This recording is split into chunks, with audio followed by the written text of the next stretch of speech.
RFM Soir, il est 18h, le journal. Trafic de faux médicaments, des hôpitaux s'approvisionnent sur le marché parallèle. Déclaration du syndicat national des pharmaciens privés. Dr Hassan Diop appelle à plus de contrôle et de répression. Vous l'entendrez en début de journal. À Kaffrine, menace de boycott de la certification des semences. Les travailleurs de l'agriculture protestent ainsi contre le mutisme de leur ministre de tutelle. Ils réclament en sus des indemnités. Grève illimitée des étudiants de l'université Hassan Seck de Ziguinchor. Ils protestent contre leurs conditions d'études et de vie. L'espoir Abdou Diouf Junior Yonoutol Mamadou Amar Ndione. Le débrief Dr Amath Niang, il est le président de l'Ordre national des pharmaciens du Sénégal. Prétexte les nombreuses saisies de faux médicaments. Bienvenue à toutes et à tous. Fama John. Bonsoir à toutes et à tous. Les saisies de faux médicaments, on en parle dans ce journal. Hier, la brigade mobile des douanes de Kaffrine a mis la main sur 1 tonne 200 kg de faux médicaments. Question, où est-ce que ces produits sont écoulés? Le président du syndicat national des pharmaciens parle de liens habituels. Kër Serigne Bi, Touba, Dr Hassan Diop va plus loin. Et selon lui, des structures publiques de santé s'approvisionnent sur le marché parallèle. Il est avec Awambay. Cette quantité est écoulée un peu partout au niveau de structures non autorisées, mais parfois au niveau de quelques structures privées, mais de manière clandestine. Quand je parle de structures non autorisées, je parle des dépôts non autorisés qu'on retrouve surtout au niveau de la ville de Touba, mais également au niveau des marchés, au niveau de Kër Serigne Bi, mais également nous sommes de plus de maintenant informés de quelques postes structures sanitaires publiques et privées qui s'approvisionnent à partir de ce marché, donc qui proposent des faux médicaments aux patients. Et récemment sur Tamba, nous avons été informés et même on a fait faire arrêter une personne qui proposait des faux sérums antitétaniques aux structures de santé. Quoique là, il faut aussi savoir que le système d'approvisionnement, le circuit d'approvisionnement de ces postes de santé est très clair. Le circuit d'approvisionnement des pharmacies est très clair. Le circuit d'approvisionnement des centres et autres est clair. Ce que je suis en train de dire, c'est qu'il y a des agents véreux qui se permettent d'accepter de travailler avec ces trafiquants ou, pour avoir de l'argent facile, se permettent d'aller chercher des médicaments au niveau de ces circuits parallèles et de venir les mettre en place. À l'instant, Dr Hassan Diop, président du syndicat national des pharmaciens. 16 cases et leur contenu partis en fumée. C'est le bilan d'un incendie qui s'est produit à Darou Salam Seck, un village de la commune de Bouroukou, dans le département de Médina Yoro Foulah. Abdoulaye Diallo, le feu serait parti d'une cuisine. Un incendie a ravagé une partie de Darou Salam Seck, un village de la commune de Bouroukou situé dans le département de Médina Yoro Foulah. 16 cases au total, des vivres, des récoltes, des vêtements, du matériel agricole et divers ustensiles de cuisine. Tous ont été réduits en cendres par les flammes. Mamadou Cissé, maire de la commune de Bouroukou, témoigne. Fukki kaas ak juróom-benn moo fa lakk dund bi ak seen gerte gi ñu dencoon jiw ak seen dugub bi loolu yëpp bu lakk na. Selon notre source, le feu proviendrait d'une cuisine.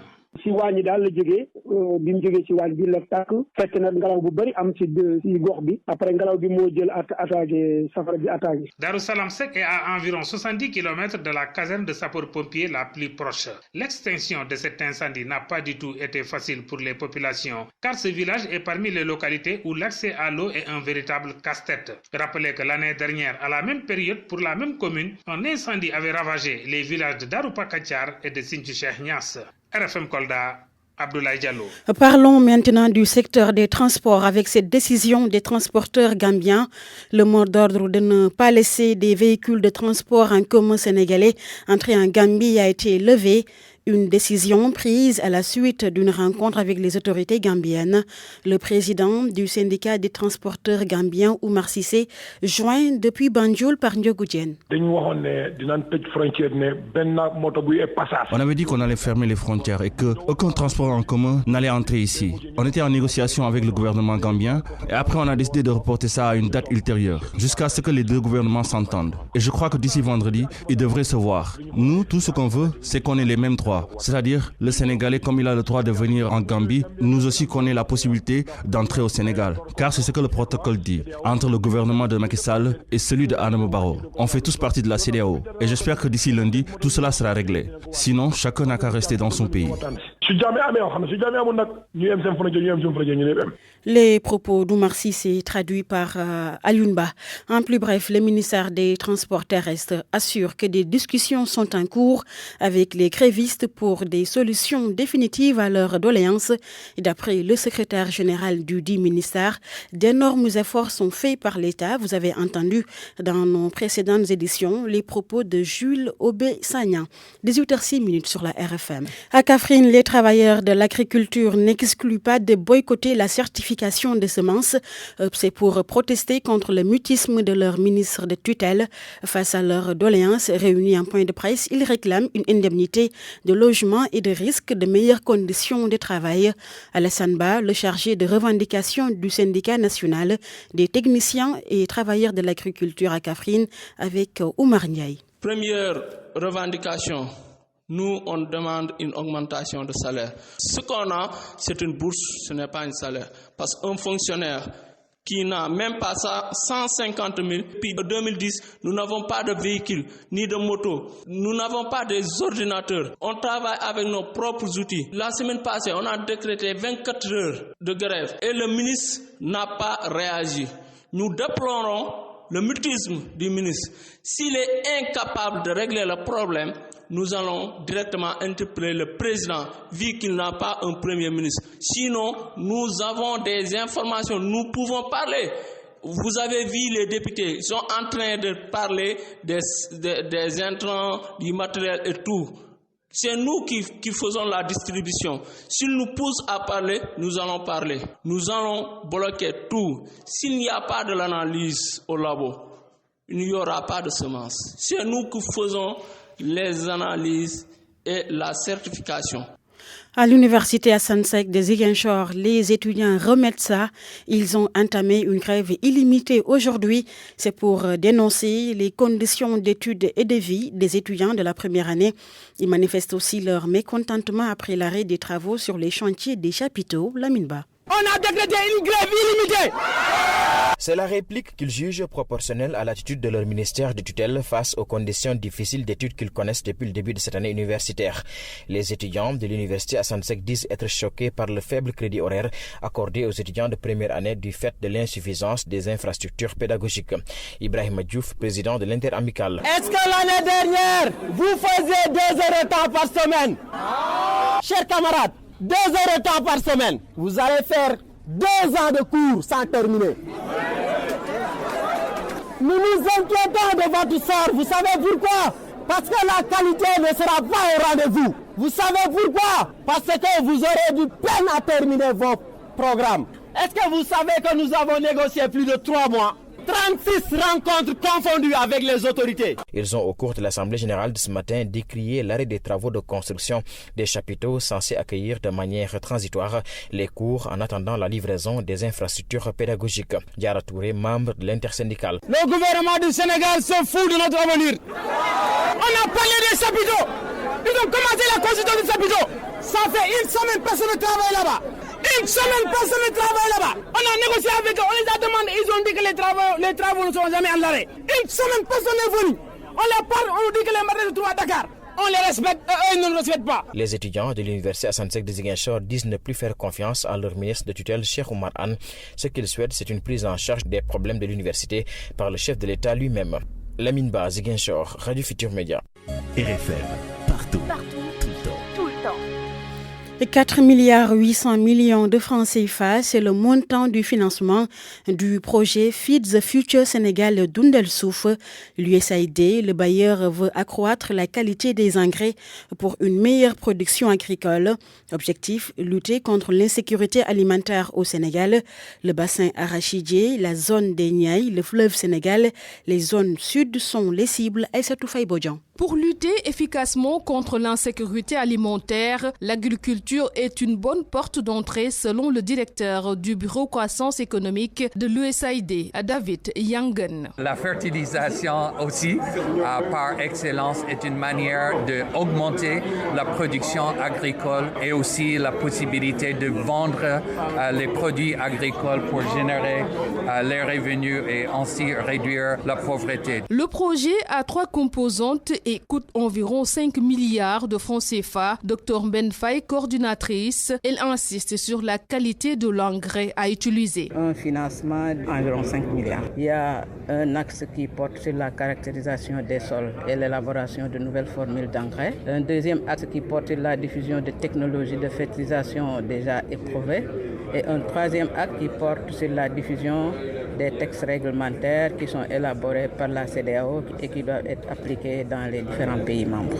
Le projet Feed the Future Sénégal Dundal Suuf vient renforcer le travail du ministère de l'Agriculture et de l'Équipement rural. Pape Malik Ndaw est le secrétaire général du ministère. C'est un projet qui renforce déjà ce que le ministère de l'Agriculture et de l'Équipement rural fait sur le terrain, c'est-à-dire une meilleure productivité des terres et une bonne utilisation des engrais. Dundal Suuf vise à réduire la faim, la pauvreté et la malnutrition à travers l'agriculture. Mais tout d'abord, le projet veut rendre les sols plus fertiles pour une bonne croissance agricole. Lutte contre les difficultés rencontrées par les entreprises et industries sénégalaises.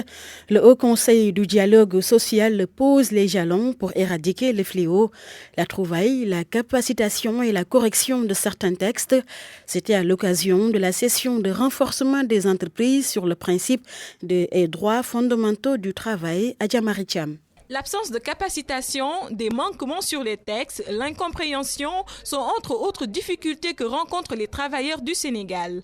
Atoumane Diao est membre du Conseil du dialogue social et président de la commission de formation et de sensibilisation. Les difficultés que rencontrent les travailleurs du Sénégal sont surtout d'ordre de capacitation. Il y en a qui ne lisent pas, qui ne connaissent pas les textes et ils ne les pratiquent pas. Mettant résolument leur intérêt en avant dans le cadre d'œuvre, quelquefois ils se trompent et s'exposent déjà à des sanctions. Pour faire face à la crise sociale et aux menaces qui pèsent sur l'économie de ces travailleurs, l'État doit soutenir les entreprises et industries sénégalaises. Pape Abdoulaye Djigan est le directeur des ressources humaines des Grands Moulins de Dakar.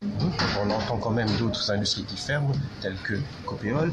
On entend d'autres industries qui sont en difficulté, telles que Sonacos, ou bien d'autres qui sont pratiquement à un niveau où ils font appel à la solidarité pour relever une partie de leurs dettes qui ne sont rien d'autre que des dettes intérieures, comme CDE. Je vous avoue que je peux me poser des questions réellement sur la santé économique et sur l'effet positif qui pourrait être attendu aujourd'hui du climat économique et industriel. À l'issue de ces échanges, les membres du Haut Conseil du dialogue social demandent aux employeurs et employés de taire les conflits autour des plateformes de discussion et techniques de négociation.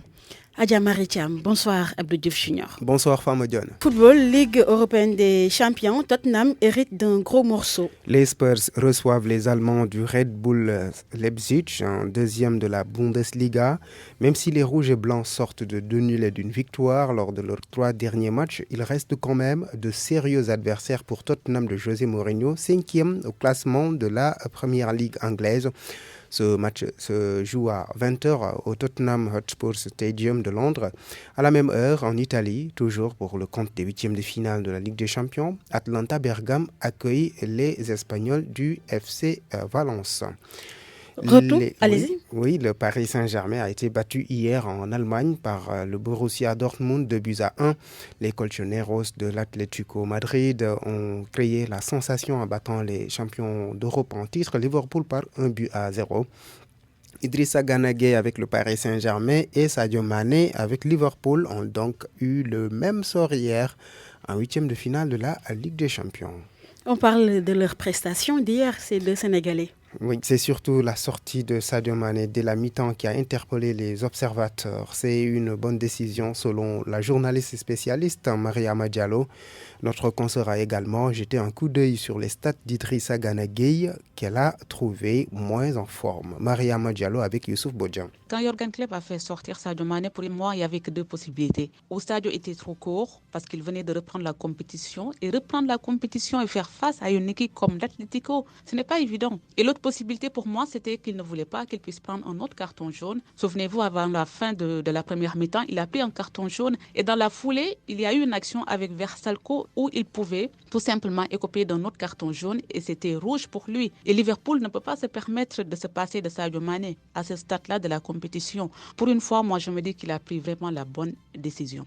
au match retour à Anfield avec leur public. Avec Sadio Mané, je pense qu'ils pourront faire quelque chose parce que ce match-là, même Mo Salah n'a pas pu faire tout ce qu'il voulait. La prestation hier d'Idrissa Gana Gueye est sans doute l'une des plus mauvaises qu'on lui connaît depuis qu'il joue au PSG parce qu'en face, il y avait un adversaire qui a joué à un très bon niveau. Et le pire pour moi, c'est qu'il a fait briller Marco Verratti. On ne voyait plus le Idrissa Gana Gueye qui était un excellent récupérateur, qui était très hargnac. Je me disais que c'était de la fatigue, qu'après la trêve, on allait retrouver le Idrissa Gana Gueye qu'on connaît, mais il n'arrive pas à se reprendre. Et pour moi, il a intérêt rapidement à se remettre en question. Si c'est un coup de mou, un coup de fatigue, je pense qu'un préparateur physique en amont qui travaille avec lui de manière personnelle peut régler la question.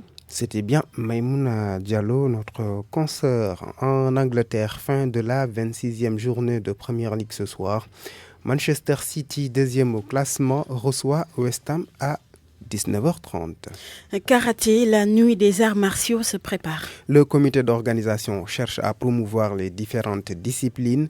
La nuit des arts martiaux est prévue samedi prochain. Les organisateurs ont fait le point ce matin face à la presse.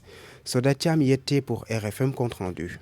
300 participants pour 21 disciplines sont attendus à Sorano pour la grande nuit du tatami. Un événement à l'honneur des arts martiaux. Seulement, ne participe pas qui veut, estime le coordonnateur Yatmalo. Ceux qui ne pouvaient pas, qui n'ont jamais participé à nos activités au niveau de la plage, ne peuvent pas automatiquement participer à la grande nuit du tatami. Ceux-là qui étaient avec nous pendant 6 à 7 semaines, sous la chaleur, méritaient d'être prioritaires par rapport à la grande nuit du tatami. Cela ne nous empêchait pas d'inviter d'autres disciplines. Selon les disciplines, 7 minutes entre quand on vous appelle et quand vous finissez. Ce sera également l'occasion d'honorer les légendes qui ont marqué les arts martiaux. Babacar Sadir Niang, Ibrahima Diédhiou, Abdoulaye Sène, Medoune Cissé et Mamoudou Sarr. Il y a l'ordre des arts martiaux, ils sont au moins 12. Il y a aussi le trophée de la créativité, c'est Alioune Badara Sène. Créé le MESMA, des diplômes d'encouragement. Il y a Fidélité, Babacar Badiane, l'équipe nationale de karaté qui nous revient des championnats d'Afrique. Le budget de cette 7e édition n'est pas encore bouclé, mais le coordonnateur reste optimiste. Le budget est estimé à 6 millions, mais on n'a même pas la moitié. Mon seul souci, c'est de payer Sorano, acheter les trophées. On espère que ce sera bouclé d'ici samedi matin. Lors de ce face-à-face avec la presse, Sensei Yatmalo en a profité pour lancer un appel aux différents présidents de fédération. Vous, les présidents de fédération, essayez de venir et de vous retrouver pour qu'on forme une association ou un comité national des arts martiaux, mais qui vous permet de conserver vos postes de président de fédération. Ce samedi, le théâtre d'Agnal Sorano sera le temple des arts martiaux. Sodetiam boxe, le tournoi olympique démarre ce jeudi. 320 boxeurs pesés ce mercredi veille de compétition. Ces combattants sont issus de 39 pays d'Afrique. La cérémonie officielle qui lance le TQO de boxe est prévue ce jeudi au complexe Dakar Arena. Les premiers combattants vont avoir les premiers combats vont avoir lieu juste après cette petite cérémonie prévue à 16h. 8 catégories chez les hommes et 5 chez les femmes sont engagées dans cette compétition dont les finales vont se jouer le 29 février. Nous y reviendrons dans nos prochaines éditions avec Tchordatiam. Merci beaucoup Abdou Diouf Junior. Vous écoutez RFM à Louga sur la 88.3 FM. Et on nous tolle Mamadou Amar Ndion. Bonsoir et bienvenue. Campagne de commercialisation de l'oignon. Les prix varient entre 250 et 350 francs CFA. Les producteurs de Saint-Louis demandent la sécurisation du circuit de distribution avec des lettres de voiture afin d'éviter les marchés parallèles. Mohamed Nabissila. Les prix pratiqués aux producteurs d'oignons sont bien surveillés par les horticulteurs du département et de la vallée du fleuve Sénégal en attendant les grandes récoltes dans quelques semaines. Bakagé est le président de l'Union des groupements des producteurs agricoles de Rao. Pour les prix borchants, l'ARM doit simplement proposer une fourchette qui varie selon la qualité et les besoins. Par exemple, mettre de 250 à 350 francs parce que beaucoup de producteurs vendent bien moins que ça en début de campagne. C'est pour ça qu'il faut se limiter simplement à conseiller des prix. Au prix pratiqué de 250 francs CFA dans plusieurs points de collecte dans le Waalo l'année dernière. L'interprofessionnel des producteurs d'oignons du Sénégal était à plus de 4 milliards de francs CFA de chiffre d'affaires. Rien que pour le cas de la production, Elhaj Malik Gueye est le secrétaire général départemental de l'IPOS. Les données ont révélé 25 000 tonnes produits durant la campagne 2018-2019 pour une valeur de 4 milliards 195 millions. Donc nous demandons aux producteurs de produire encore de la qualité. Mais aussi, il y a un problème de l'aide de véhicule. Si un commerçant fait sa récolte, il doit amener son produit dans les points de collecte. C'est donc la structure IPOS qui doit gérer les produits et faire la commercialisation comme il faut. Si tel n'est pas le cas, donc on continuera toujours à avoir des difficultés dans la commercialisation de l'oignon. Le circuit de distribution de l'oignon est à sécuriser avec des lettres de voiture pour éviter le syndrome de la commercialisation de l'arachide selon Bakagui, qui invite à plus de compréhension. Et les prix souvent décriés en fin de campagne sont souvent bien moins inférieurs des prix conseillés par l'État au début des récoltes. C'est pour ça que nous faisons beaucoup d'efforts à concilier les besoins à la réalité du marché. Une chose est sûre, beaucoup de producteurs d'oignons bradent leur récolte du fait des besoins urgents et incompressibles pour la famille. Mais nous avons 25 000 tonnes. Pour Malik Gueye de l'IPOS de Dagana, l'engrais est à renforcer pour confirmer et dépasser la production de l'année dernière dans le Waalo. Les perspectives, nous avons prévu d'emblaver 3 000 hectares pour la campagne. Mais malheureusement, la difficulté majeure qui est toujours là, c'est le problème de l'engrais. Donc vraiment, il faut de l'engrais suffisant pour pouvoir prétendre à une qualité. Un plaidoyer est fait par les producteurs d'oignons pour des prix stricts variant entre 250 et 350 francs CFA. Mamadou Sall, bonsoir. Bonsoir. Vous êtes le président du MDIP, le mouvement pour la défense de l'intérêt des producteurs d'oignons de Podor. Les prix ont été homologués pour la campagne de commercialisation de l'oignon. Quelle est votre appréciation?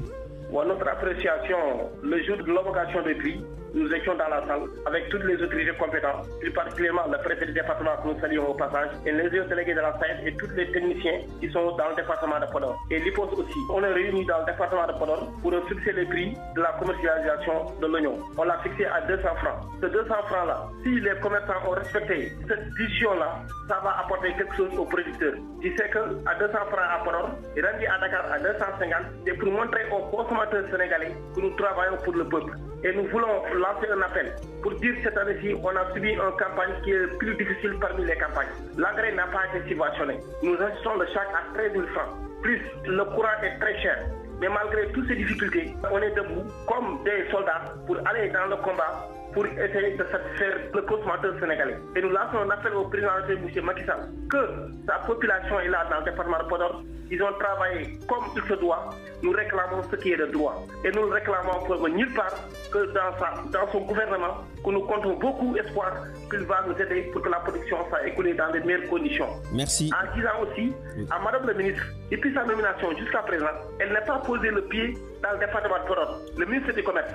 Et nous lui disons que c'est l'heure de venir nous visiter. Merci Mamadou Sall. Oui. Ok, merci. Je rappelle que vous êtes le président de MDIP, le mouvement pour la défense de l'intérêt des producteurs d'oignons de Podor. Merci beaucoup. Okay. Merci à Mohamed Nabi Silla, à Hassan Diouf et à Aïssatou Sow pour la collaboration technique. À vous qui nous suivez pareillement, Yonou Tol, c'est fini. Rendez-vous mercredi prochain. RFM Soir. RFM Soir. Docteur Amatnia, bonsoir. Bonsoir madame. Vous êtes le président de l'Ordre national des pharmaciens du Sénégal. Hier, la brigade mobile des douanes de Kaffrine a saisi 1 tonne 200 kg de faux médicaments. Une saisie de plus. Au final, sommes-nous en sécurité avec ces faux médicaments? Bien évidemment, c'est une menace par rapport à la santé des populations, c'est une menace par rapport à la survie des gens. Je pense qu'on se réjouit de l'action menée par la douane et par la gendarmerie. Ce sont des services qui se déploient dans le sens évidemment de préserver la souveraineté, de préserver la sécurité, de préserver l'économie. Donc de ce point de vue, préserver également la santé des populations constitue vraiment un acte majeur. Donc je pense que c'est une menace qui pèse sur le système de santé, c'est une menace qui pèse également en direction des professionnels du médicament à qui le législateur a conféré la gestion du médicament. Donc, c'est une menace à tout point de vue. Je pense qu'il va falloir quand même aller vers ces postures pouvant faire face quand même à un tel fléau. Alors, quelle est la responsabilité des hôpitaux? À ce qu'il paraît, il y en a qui sont complices, qui achètent, qui s'approvisionnent sur le marché parallèle. Mais écoutez, ça pose le problème de la gestion du médicament. Toute la politique liée à la manipulation du médicament et à sa gestion. Parce que si on regardait, on allait agir selon vraiment la vision et l'œil du législateur, le problème n'allait pas se poser. Et ce n'est pas gratuit que ce produit, vraiment d'utilité publique, ce produit qui intervient par rapport à la sauvegarde de la survie, que ce produit soit légué, soit confié à un professionnel du pharmacien. Donc de ce point de vue, il va falloir l'encadrer et faire de telle sorte que ce dernier puisse quand même remplir sa mission convenablement. Mais on ne peut pas aujourd'hui être dans une phase de banalisation d'une profession où que les gens veulent estimer la gestion du médicament à un acte commercial. Ça va au-delà. Les missions du pharmacien sont d'ordre de santé publique. Et je pense que de ce point de vue, il faut que ces derniers-là puissent quand même se déployer conformément à ce qui leur est dévolu en termes d'action à mener et que l'autorité politique en charge de veiller sur la santé des populations puisse quand même mettre un mécanisme d'action qui pourra quand même dissuader ces gens-là à ne plus se livrer vers ce marché. Mais qu'en est-il réellement de ces hôpitaux qui s'approvisionnent sur ce marché dit parallèle? Mais ça pose le problème de l'approvisionnement du marché frauduleux. Parce que vis-à-vis de ces structures, il y a en fait toute une législation pour permettre à ces structures-là de pouvoir se faire approvisionner correctement. Maintenant, ces gens-là qui sont tentés de se faire de l'argent, c'est des gens qui sont tentés vraiment d'avoir une activité lucrative, mais qui vont se détourner du circuit normal pour aller même se faire approvisionner partout où ils penseraient pouvoir quand même disposer de médicaments. Donc ça pose le problème du marché parallèle, ça pose le problème du monopole du pharmacien, ça pose le problème de la responsabilité du pharmacien en tant que tel, face maintenant à un État qui doit quand même organiser le tout et faire de telle sorte que le droit soit respecté. Alors, lors du sommet de Lomé sur les faux médicaments, la criminalisation du trafic de faux médicaments avait été annoncée à l'image du trafic de bois, du vol de bétail ou encore du viol récemment. Au-delà de ça, qu'est-ce que vous préconisez afin qu'il n'y ait plus de faux médicaments dans le circuit? Ce que nous préconisons, en tout cas en tant que professionnels du médicament, c'est le respect, le strict respect des principes légiférants et réglementant le secteur de la pharmacie. Que le pharmacien soit réhabilité dans toutes ses prérogatives, dans toute sa responsabilité de professionnel du médicament. Mais maintenant, comme vous venez de le souligner par rapport quand même à cette initiative menée par certains chefs d'État africains relativement à la Convention de Lomé, nous ne pouvons que l'appuyer.